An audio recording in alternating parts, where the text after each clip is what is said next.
Clearbit is trying to be the data layer for companies, so we specialize in company and person data for sales and marketing. So I find that my role is to be the catalyst to force a sort of higher level of thinking that's more about the impact that certain fields will have as opposed to how we can fill them in. I think it's all about making sure that everyone has shared context and expectations. Generally speaking, the things that we try to think about are what sort of impact will this have and for whom. I think what's more important is making sure that as a company and as a team, you're actually interested and believe in the data that you're putting into it, that it can be useful and it can be helpful.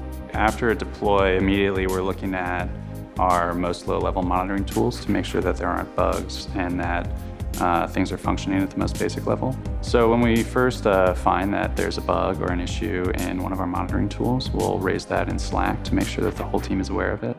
And that way, in the same way that we do the kickoff meetings, we can ensure that everyone has the same context and shared expectations. And that way, anyone who has more information can surface it. Sentry we mostly use for tracking bugs in our code. And so in that first step, immediately after deploy, we're always looking at Sentry for our apps.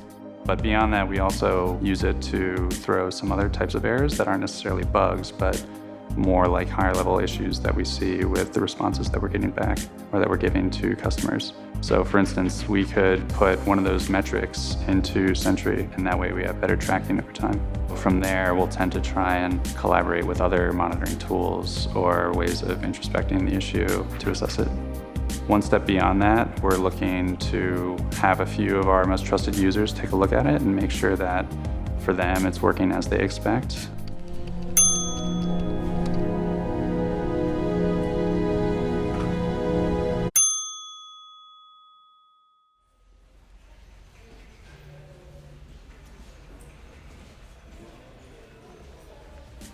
So when we look at these issues from a high level, we are able to circle back with all members of the team and explain what the kinds of patterns that we're seeing and how we think that that might affect what our roadmap will look like in the next week and the months to come.